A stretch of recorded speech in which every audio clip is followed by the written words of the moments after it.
Looks like DDR5 memories are soon going to be affordable by the end of this year, which will make building PCs based on Raptor Lake and Ryzen 7000 CPUs easier. On the other hand, we have the increasing power consumption of RTX 40 series GPUs, and finally we have Intel planning to launch a new LGA socket for Meteor Lake processors.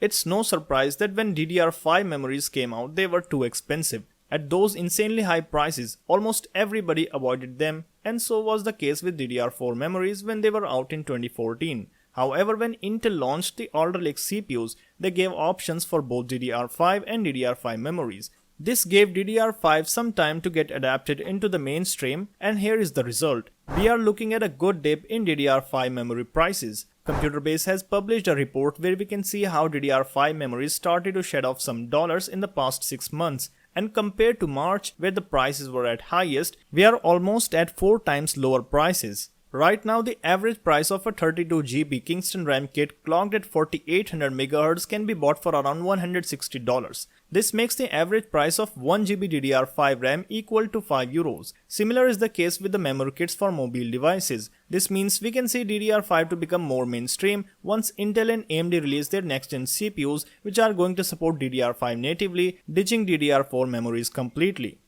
Next, we have some reports about Meteor Lake CPUs that might not use the LGA 1700 socket. While it is not 100% confirmed, MLID sources are indicating that Intel might use a brand new LGA 2551 socket. Here we are seeing several hundred pins more, but according to Tom, the socket size is going to be just 0.5mm wider and 1mm taller. However, the pin alignment is going to be different than LGA 1700. You might have a chance to use the same LGA 1700 socket CPU cooler, as the socket holes on the motherboard can be adjusted but not the CPU itself. Now, I do think that Intel might be planning to change the socket for Meteor Lake CPUs, as these are completely new in design with 4 tiles on a single chip. Right now we don't have any sample of a desktop Meteor Lake CPU, but we did saw some mobile CPUs with this design. However, we do have a concept of the desktop CPUs from Intel that shows 3 dies on a single processor, and comparing it with an Meteor Lake CPU, it does seem a little taller, and we are not seeing any cuts on the top or bottom of the processor like on the Meteor Lake CPUs.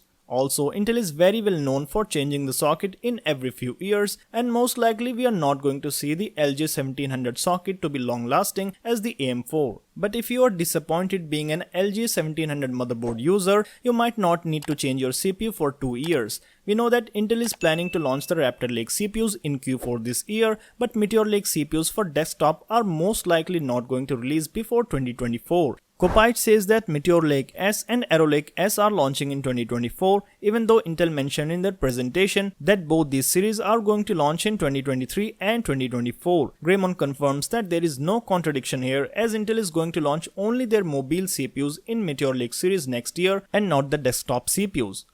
Lastly, we have some rumors suggesting that the power consumption of RTX 4060 GPU is going to be even higher than that of RTX 3070. After several days of debating and arguing, there are various opinions on the launch date of RTX 40 series GPUs. Therefore, Copite is now saying that he doesn't care about the real release date, but he is rather curious about how much powerful the RTX 4060 is going to be, as he says that it is going to be power hungrier than the RTX 3070. RTX 3070 has a TDP of 220 watts, which means according to his tweet, we can expect the TDP of 4060 somewhere between 220 and 250 watts. At this time, I don't think this is impossible, as a lot of reports already confirmed the 450 watts TDP of 4090, and even the current gen RTX 3090 Ti is also consuming 450 plus watts. The RTX 3060, which is the predecessor of 4060, features 170 watts, and the 3060 Ti consumes 30 watts more. If we look at each generation of Nvidia's X60 cards, we can see that the TDP has always increased from previous generation to the next one, except for the GTX 760. The RTX 40 series is currently being rumored to have been shifted by 1 month, and RTX 4060 might hit the market in the first or second month of 2023. Now, if you want to know more about the release date of RTX 40 GPUs, click right here, or click here if you want to learn about how Meteor Lake CPUs are going to change the CPUs forever. Also, please subscribe if you're new here, and as always, I will see you next time.